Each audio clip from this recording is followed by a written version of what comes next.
Bienvenue à toutes et tous. Je travaille pour le Fab Lab Origami, qui est un Fab Lab rural qui est situé dans la commune de Quélus et donc dans le Tarn-et-Garonne, en Occitanie, donc au nord de Toulouse, à 1h20. Et depuis 2 ans, on se pose les questions de tout ce qui est autour des technologies, de la durabilité, de l'écologie autour de ça. Et notamment, on suit pas mal le mouvement low-tech, donc qui se pose la question de à quel besoin peut répondre une technologie. Et donc, dans ce cadre-là, on s'est penché sur plusieurs thématiques, l'énergie, l'alimentation, le numérique. Et ça faisait un petit temps qu'on avait envie d'aborder le sujet de la mobilité, surtout dans le territoire sur lequel on vit, où il y a 16 habitants au kilomètre carré. Donc, on est vraiment très dispersé. Il y a très peu d'offres de mobilité. Et donc voilà, c'était juste un moment d'échange qu'on veut assez informel et pas trop, cl- pas trop sérieux, on va dire. Le but, c'est vraiment ce que je disais tout à l'heure, c'est que c'est une conférence, mais plutôt une sorte de quiz. Ça aurait pu être un apéro aussi, si ça vous manquait les apéros Zoom. Et donc, on organise cette conférence en partenariat avec le Pays Médicercy. Donc, Pays Médicercy, c'est un regroupement de communautés de communes dont le Fab Lab fait partie géographiquement. Et donc, Bonjour à tous, je suis Lisa Galtier, je suis chargée de mission mobilité au PETR Midi-Quercy. Donc comme le disait Dorian, le PETR regroupe 3 comités de communes dans le Tarn-et-Garonne. Pour ceux qui ne viendraient pas du département, c'est situé donc à l'est de Montauban. Le PETR donc est un pôle d'équilibre territorial et rural qui est un territoire de projet qui est engagé sur les questions de mobilité et de transition énergétique depuis un certain nombre d'années, puisque plusieurs études ont révélé que le secteur des transports représentait la première source de consommation énergétique et le second émetteur de gaz à effet de serre du territoire. Donc, pour répondre à ces enjeux et faire face au manque d'offres de mobilité, le PETR vise à promouvoir les mobilités alternatives sur le territoire et animer la thématique. Et donc, voilà pourquoi on accompagne les Fab Labs sur ces questions-là, sur les mobilités rurales. Bonsoir à tous. Moi, c'est Lorraine Basseredo. Alors, je ne suis pas du tout du territoire. Je suis doctorante à l'Université de Toulouse. Et moi, j'étudie plutôt tout ce qui est non-mobilité en étudiant les impacts territoriaux des tiers-lieux. Les tiers-lieux de manière générale, hein, bien sûr. Et je travaille également pour un bureau d'études qui développe des tiers-lieux, notamment sur des territoires ruraux. Donc voilà, je vais animer la partie quiz avec Dorian. alors, c'est parti pour la question numéro 1. Alors, à votre avis, à combien s'élève la part de la voiture dans le déplacement domicile-travail en milieu rural? Je vous laisse quelques secondes pour répondre. Moi, j'ai mis la moyenne française à peu près, hein. Donc peut-être que je me suis trompé. J'ai mis la première victoire de l'équipe de France de football en masculine. Finalement, il y a 55% qui a la bonne réponse, puisque c'est 86% des Français qui vivent en milieu rural qui sont dépendants de leur voiture pour aller travailler. Donc, utilisation de la voiture dans les trajets domicile-travail. Et du coup, je vais un petit peu commenter tout ce qui est facteur de dépendance à la voiture sur les territoires ruraux.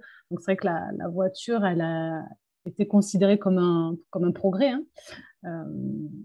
Et elle a pris une place prépondérante dans tous les secteurs de la vie socio-économique, hein, que ce soit à la ville ou à la campagne. Ça a même défini un certain nombre de politiques d'aménagement du territoire. Mais aujourd'hui, cette place, elle est remise en cause avec le dérèglement climatique, hein, comme vous le savez.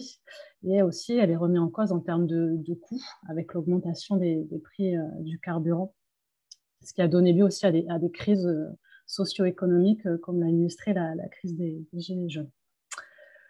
Donc, cette dépendance à la voiture en zone rurale, finalement, elle trouve son explication dans les mouvements de migration de population post-exode rural hein, dans les années 1970 en raison de l'augmentation des prix du logement dans les grands centres urbains. On a de nombreux ménages qui sont partis vivre en périphérie des grandes villes pour pouvoir accéder à la propriété et surtout se loger à moindre coût. Donc, ce sont les périphéries rurales proches des villes qui ont commencé à attirer des populations urbaines, notamment les ménages avec des enfants, ce qui a donné lieu aussi à ce phénomène de périurbanisation. Et il y a aussi les espaces ruraux un peu plus éloignés qui ont vu arriver une vague de retraités et d'actifs étrangers, ce qui a renforcé finalement la fonction résidentielle de ces territoires. Donc, ça a été aussi à l'origine de nouvelles pratiques de consommation.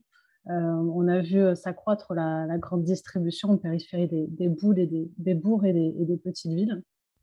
Et on a vu aussi une augmentation des déplacements pendulaires, donc des trajets domicile-travail, puisque les zones d'emploi sous l'effet du phénomène de périurbanisation, ces zones d'emploi se sont élargies, ce qui a impliqué des déplacements domicile-travail toujours plus longs pour les actifs qui résident dans les territoires ruraux et périurbains. Question 2. Voilà. Selon vous, combien coûte un véhicule par mois et par Français en moyenne en milieu rural? C'est top parce que je m'étais dit qu'il fallait que je cherche cette info. Donc vous allez me l'apporter sur un plateau. Je vous remercie. Alors moi, j'avais pas les mêmes tarifs, on va dire, le même coût. Ça a augmenté, c'est pour ça. Exactement, moi j'aurais dit 304 €. Alors, j'avais pas les mêmes données que vous. Surtout au niveau des propositions, on était sur un coût beaucoup plus élevé. La bonne réponse, c'est ne sais pas en fait. Non, mais là, c'est par mois. Mais moi, j'avais la réponse annuellement en fait. Annuellement, on est sur un coût à 6 000 €. Ça donne quand même une idée sur le coût de la voiture. On est à 6 000 € par an, quoi. Finalement, ça Grosso revient modo, extrêmement cher. c'est entre 215 et 304. Quoi. Et 304, ouais. De toute façon, moi, Et dans tous les cas, j'aurais mis le plus élevé. ça, c'est un coût par véhicule ou parce que je sais qu'il y a beaucoup de foyers aussi qui en ont deux, ou est-ce que c'est un coût par foyer? On est sur un véhicule, par contre. Par véhicule, oui. Ouais, par C'est véhicule. énorme. Ah, c'est énorme. Mais tout propriétaire de voiture peut s'en rendre compte, surtout quand il est amené à l'utiliser pour aller au travail tous les jours, quotidiennement, du coup. Mais oui, effectivement, pour enchaîner sur ça, sur cet impact social du tout voiture, finalement, dans les territoires ruraux, le fait qu'on utilise excessivement la voiture, ça relève aussi d'un enjeu social, notamment d'accessibilité aux services publics et à l'emploi, hein, on le sait, avec cette nécessité d'être mobile et donc de posséder une voiture. Hein. Et selon les communes, leur densité de population, hein, Dorian, tu disais que à l'échelle du PTR, la densité de population était équivalente à 16 habitants au kilomètre carré. C'est le chiffre qu'on m'avait donné, oui. Sur la communauté Ouais. de communes où on est très, très rural. Hein. Ouais, donc du coup, on est vraiment sur des communes qualifiées de très peu denses pour le coup. Et donc, les temps d'accès aux services de la vie courante, hein, que ce soit les commerces, tout ce qui est soins, établissements scolaires, ça peut varier du simple au triple, pardon. Et en moyenne, il faut à peu près 45 minutes, par exemple, pour rejoindre un lycée ou les urgences les plus proches pour certaines communes rurales. Et les ménages qui résident dans une commune rurale parcourent en moyenne, pour vous donner là aussi une idée, une distance d'environ 50 km par jour pour aller travailler. Donc, c'est 2 fois plus que dans les grandes unités urbaines, hein, à l'exception de Paris, évidemment. Et ces distances-là, elles se sont allongées à peu près de 25% ces dernières années, selon l'INSEE. Et je le disais, c'est aussi un frein pour l'accès à l'emploi, notamment pour les jeunes. Hein. Il y a une enquête qui a été faite en 2016 de l'INGEP qui disait que 72% des jeunes sans véhicule personnel ont renoncé au moins à une activité sociale et 34% ont refusé un emploi. ce qui montre bien que voilà, certaines catégories de population sont plus ou moins exposées à une déconnexion spatiale entre l'emploi et leur lieu de résidence. Il y a un manque d'alternatives à la voiture, notamment sur les petites villes, les espaces périurbains et les zones peu denses, voire très, très peu denses, qui sont forcément moins bien desservies en transport en commun. Excuse-moi, les 50 km par jour, tu disais c'est une moyenne qui concerne quel type de territoire? Là, on est plutôt sur les communes rurales. Bon, après, c'est une moyenne. Hein. Ok, non mais... Ok. Par exemple, parce que je connais bien le territoire, je travaille sur Rieux-Volvestre, qui est une petite commune rurale, du coup à 45 km au sud de Toulouse. Effectivement, il y a beaucoup de gens qui partent travailler sur la métropole toulousaine. Donc là, pour le coup, on est vraiment sur du 50 km par jour. Hein. Allez. Oui, en Donc, plus, c'est aller-retour. 50 allées, en fait, quand tu dis Oui, ça. oui, bien sûr, 50 km Ah aller. oui. Oui. Non, et du coup, on le double pour l'aller-retour. Ouais. Ok, donc, Sans compter le temps de trajet qui peut être augmenté avec les bouchons de la métropole toulousaine, que certains doivent connaître plutôt bien pendant les heures de pointe. Oui, mais je confirme, je pense que sans avoir la donnée pour là où on habite, moi, 50 km, 50 km, c'est vraiment la moyenne basse pour nous. Hein. Je pense que c'est plutôt le double dans la région. Ouais. On a très vite fait ne fût-ce que pour aller dans un supermarché, pour ne pas payer trop cher ses courses. On est à 50 km/h aller-retour là où je vis. Donc, voilà. Super, ben, passons à la question suivante. La question numéro 3. En France, le secteur des transports aérien, maritime, routier et ferroviaire émet un tiers des émissions de gaz à effet de serre. Parmi tous les moyens de locomotion, quelle est la part de la voiture dans les émissions de CO2? j'ai répondu trop vite, merde. Ah, il n'y a pas l'option de changer d'avis? Non, ça a disparu. Ok. Je crois que c'était juste la part des transports, c'est pour ça que j'ai mis 33% du coup. La bonne réponse est 16%. Du coup, il y en a un certain nombre qui ont répondu 54%, c'est énorme. Mais non, on est à 16% des émissions de CO2, selon l'ADEME. Oui, mais Après, c'est 16% du total du coup. Pour moi, c'est 54% de 31 qui font 16. Non? Parce que là, c'est 16% du total des transports. Mais du coup, au total, ça fait 8%. on est sur les émissions de CO2. Après, effectivement, le secteur des transports est de manière générale, donc on compte l'aviation, tout ce qui est aussi bateau. C'est le premier émetteur de gaz à effet de serre. Et donc, non, mais c'est ça, c'est bien 16% du total des Tout à émissions fait. françaises. Ok. Oui, c'est voilà. vrai que En fait, c'est 54% de la part de transport. Donc 54 fois un tiers, ça fait 16% à peu près. Ouais. Du coup, on est à peu près alors, le secteur des transports de manière générale, on est à 29% des émissions et à peu près un tiers des émissions de CO2 sont liées à la voiture. Mais, au-delà de ces émissions de CO2, il faut aussi rajouter tout ce qui est pollution aux particules fines et les autres nuisances comme le bruit. Et j'ai trouvé des chiffres assez étonnants au niveau de la pollution de l'air. C'est une étude de Santé publique France de 2016 qui révèle qu'à peu près 48 000 décès par an pourraient être imputés aux particules fines. Et que même si la pollution est moins forte dans les campagnes en moyenne, on a de nombreux habitants des zones rurales qui respirent un air très pollué. Et on a à peu près du coup 8 000 décès par an qui sont liés à la qualité de l'air dans les communes rurales et plus de 800 000 personnes qui résident dans les communes rurales qui sont exposées à des concentrations de particules fines équivalentes à celles des villes de plus de 100 000 habitants. Ouais, je sais, ça fait peur, hein, mais ouais, du coup, j'ai été assez étonnée en lisant cette étude. Et en plus de ça, parce que sinon ça serait pas rigolo, il y a tout ce qui est nuisance liée au bruit. Et d'ailleurs, le secteur des transports est la principale source de nuisance en termes de bruit. Je ne sais pas si certains souhaitent commenter ces chiffres. Super bilan. Ouais. C'est ironique.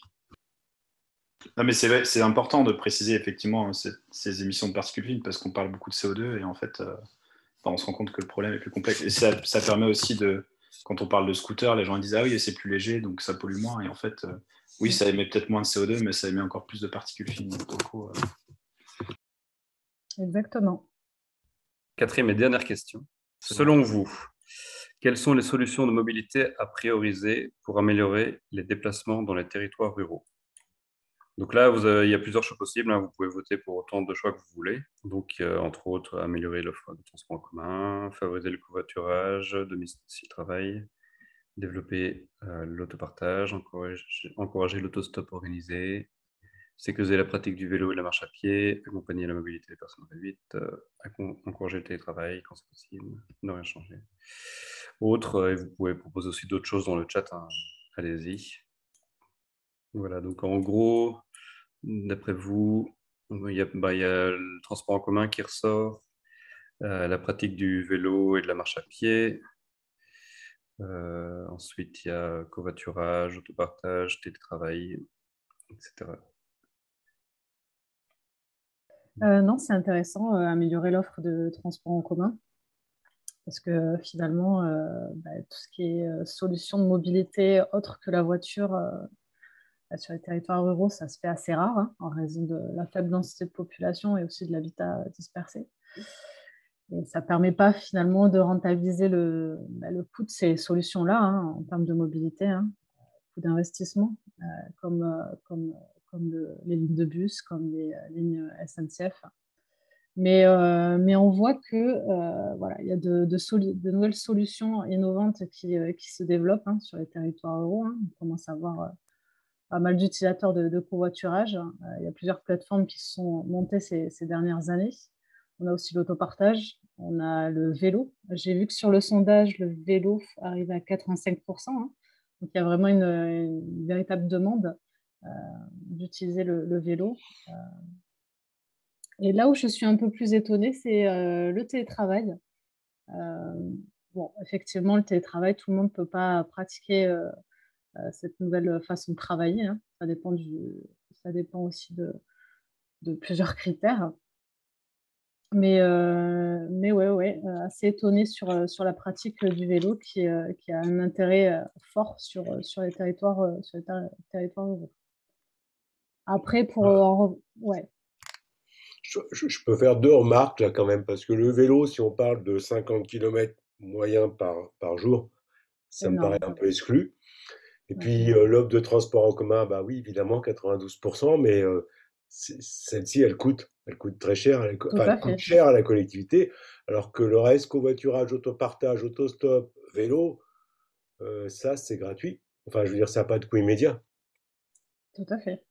Après, pour la voiture, il y a aussi des coûts indirects, hein, en termes de pollution s'il fallait compter le coût réel de la voiture pour la collectivité, il est en fait relativement monstrueux. Oui, mais il est énorme, oui. Je compare pas le transport en commun avec la voiture individuelle. Je compare le transport en commun avec le covoiturage, qui sous-entend que de toute façon, quelqu'un a pris une voiture.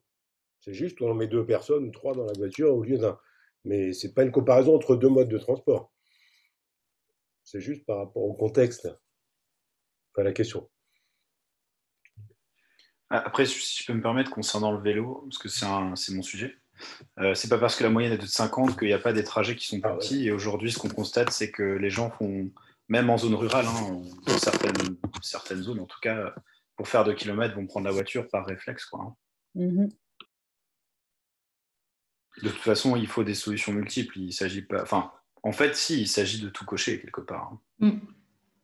Oui, c'est ce qui ressort de ce questionnaire, c'est qu'on voit qu'il n'y a pas qu'une seule solution dans les territoires ruraux pour améliorer les mobilités et réduire l'usage de la voiture. C'est qu'il faut un bouquet de solutions à mettre en place dans les territoires ruraux pour qu'on puisse répondre à tous les besoins et améliorer la mobilité et réduire l'usage de la voiture. Mais en vélo, on peut faire pas mal de kilomètres, hein. Je pense que David pourra en témoigner. Bon, 50, ça commence à faire. Mais... Ouais, 50, il fallait rentrer un peu tard des fois. Pas tout le monde, quoi. 50, ouais, c'est faisable, mais bon. Il faut une certaine volonté, en tout cas. Souvent, ça Oui. se combinait effectivement avec du transport en commun, du train et Mhm. du télétravail. Directement, c'était ça qui rendait le vélo possible. Du multimodal, du coup. Ouais. Ouais. Moi, la remarque, c'est, je pense, un gros souci, du moins par chez nous, c'est la sécurité quoi, en fait, des cyclistes. Ouais. Et si on prend leur route, du coup, on va dire Caussade, Kélus, à vélo, en fait, moi, j'aurais assez peur de la faire, quoi. C'est énormément fréquenté par des camions et en fait, c'est pas du tout sécurisé, quoi. Donc, je pense que ça peut aussi être un frein, la C'est- sécurité des Hmm. cyclistes. Pour moi, il y a deux choses. Il y a la sécurité qui est un vrai sujet et il y a le sentiment d'insécurité. Et ce qui est marrant, c'est qu'en fait, quand on parle à un cycliste urbain, il a plutôt peur sur les routes de campagne. Et quand on parle à quelqu'un qui a l'habitude de faire du vélo à la campagne, il a plutôt peur en ville. Et en fait, c'est pour ça que je parle de sentiment d'insécurité, parce que c'est surtout ça en fait qui joue. Et vraiment, il y a aussi un problème de sécurité. Et ça, en fait, il faut prévoir peut-être des itinéraires bis. Enfin, souvent, on se rend compte aussi que il y a la grande route et puis il y a les petites routes à côté, et puis qui sont justement beaucoup plus sympas à emprunter, même si ça fait faire un petit détour. C'est aussi ça le vélo, c'est de pouvoir accepter de prendre un peu plus son temps parce que c'est aussi agréable, quoi. Permettre de rajouter là-dessus, c'est aussi justement réaccompagner les gens à prendre leur place sur la route et à avoir confiance en eux à vélo pour connaître, les bonnes manières de rouler, moins risquer forcément les accidents et en plus ne pas avoir ce sentiment de peur et d'insécurité. Pour avoir été cycliste et dans une très grande ville et à la campagne profonde, en effet, la campagne, c'est un peu plus délicat parfois parce que justement, les voitures ne s'attendent pas à nous voir. Mais c'est important de savoir comment bien se placer sur la route et justement avoir confiance en soi pour éviter de faire des accidents sur accidents, etc. et pouvoir rouler plus tranquillement, quel que soit le trajet qu'on choisit. Bien sûr. Après, je pense aussi que plus on aura de cyclistes et plus les gens y feront attention. Donc, Absolument. Ouais. Mais c'est comme le multimodal aussi. Moi, j'ai vécu un peu à Grenoble et il y avait des bus qui étaient équipés de porte-vélo à l'arrière. Bon, c'était plutôt les gens qui aimaient faire des descentes de VTT, donc qui prenaient le bus pour monter dans les Chartreuses. Mais je trouvais le concept génial. Et, à l'arrière, il y avait moins de mettre 5 vélos. Et, donc, voilà, je pense qu'il y a moyen d'imaginer plein de choses, en fait. Et le multimodal, pour l'avoir fait pas mal vélo, transport en commun, on s'approche du niveau de liberté, enfin, de la voiture, je trouve. Je faisais beaucoup train et vélo pliable pour faire les 4 derniers kilomètres qui séparaient la station à mon boulot. Et c'est vrai que à pied, c'est infaisable. Et en vélo, ça se fait. Ce que je propose de faire, c'est, comme ça, on aura l'occasion d'entendre tout le monde et à 16, peut-être un peu plus compliqué, c'est de commencer les groupes. En tout cas, merci pour cet accueil. Et puis, je vous souhaite une bonne fin de visio à tous et peut-être à très vite. merci Lorraine. Merci Lorraine. Merci Lorraine. À bientôt. Merci.